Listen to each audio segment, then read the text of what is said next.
project, the ugly move. Sometimes you get stuck doing really bad things.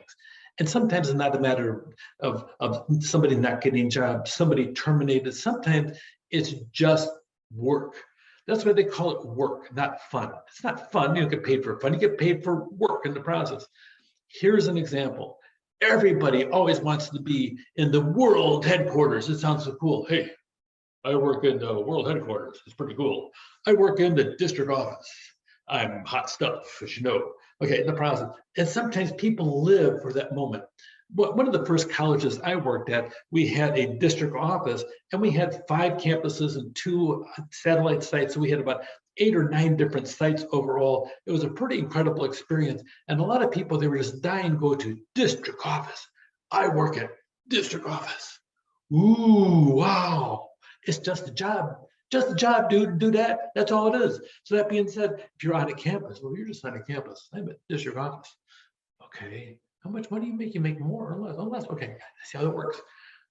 But everybody is, they aspire to it. So that being said, you have a department that's in home office, the world headquarters. And now your company is going to shift things around. They're going to bring some other group in and boot you out. Not only boot you out, they're going to move you 12 miles away in a place with more traffic, like the 405. Ooh, yuck, driving through the traffic.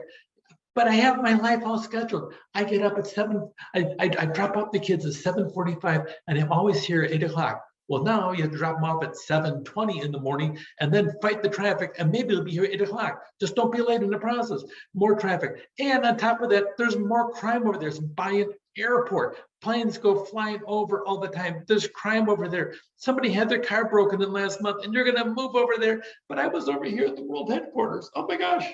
And you got to be the boss to tell them that. Oh my gosh. Your team fought behind the scenes to not have this happen, but the decision came down from the top of the organization. Those people, them. You've heard of them, haven't you? Yes, every organization has a them. The them is somebody that's not you, them in the process. So I want to talk to you about the concept of the I concept of management. Wait a minute, that's the wrong kind of I. It's this kind of an I. The I concept of management. The very first job I had coming out of college, I was working at a place called Minnesota Fabrics. And yes, it was based out of Minnesota. It was cold in Minnesota. And we had our first meeting as a manager trainee in February in Minnesota in the Twin Cities. And the wind chill factor was 63 degrees below zero. Yes, yes, yes. 50 miles away from the headquarters. It was cold, cold, cold. It was so cold. On the way back from my training session, the wheels on the airplane, they were frozen and they couldn't sit down and retract into the plane. The whole plane was shaking the entire time for about 2 hours as he vibrated through the air, worried would be crashed or death any moment. It kind of reinforced the concept of I management.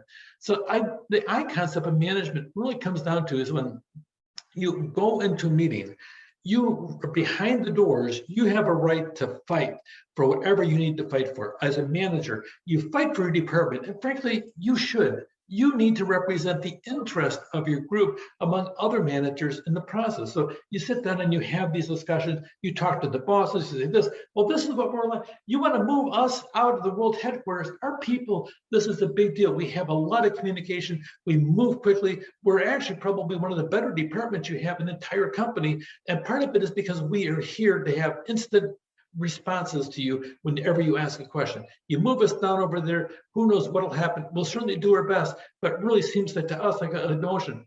It doesn't matter. We're going to make this decision. Thank you for your input. The decision is that you're going to go there and in the process, and someday it may happen, but we want to sit down and have this new outpost over here. And frankly, you can lead that charge in the process.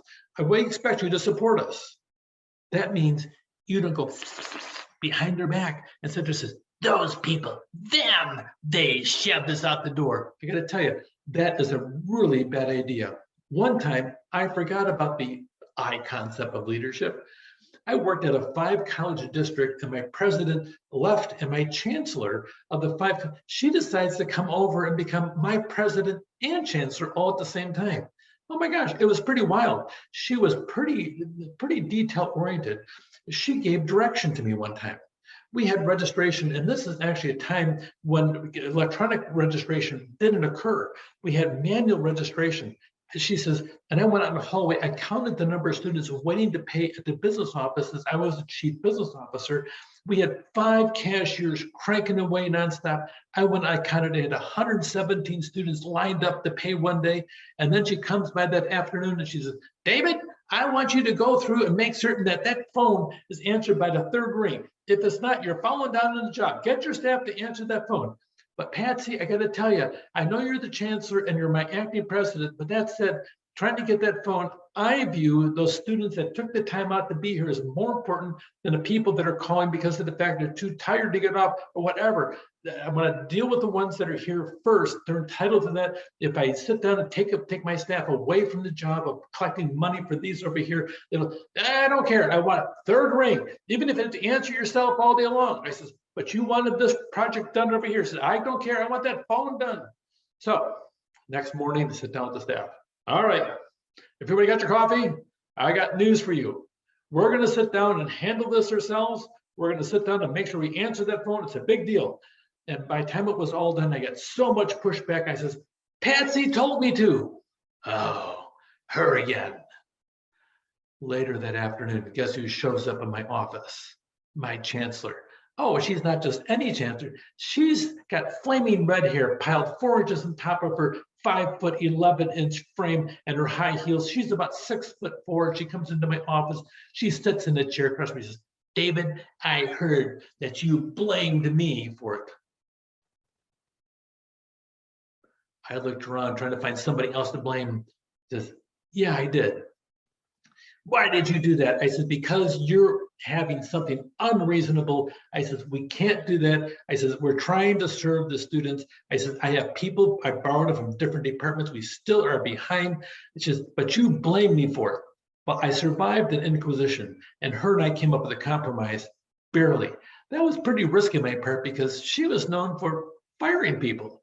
And I was probably on that list, that little black list that some leadership has. I was probably on that list for at least 5 minutes. It was probably more like 5 days. I was hoping to get off of it before 5 months, and that way she would forget about it. But she didn't seem to forget very well. Well, I survived the Inquisition barely, but I learned a lesson that the I concept, making certain that you are part owner of a decision. If you're leadership, no matter what happens, you keep your mouth shut sometimes and you do what you have to do because that is what the boss says. And sometimes you just go and do it.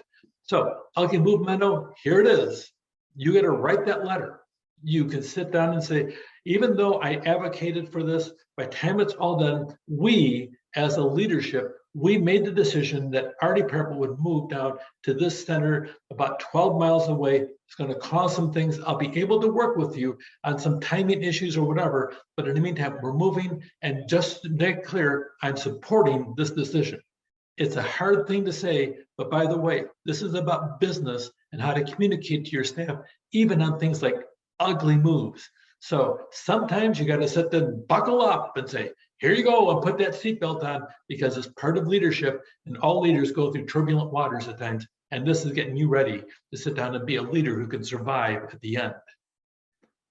Take care.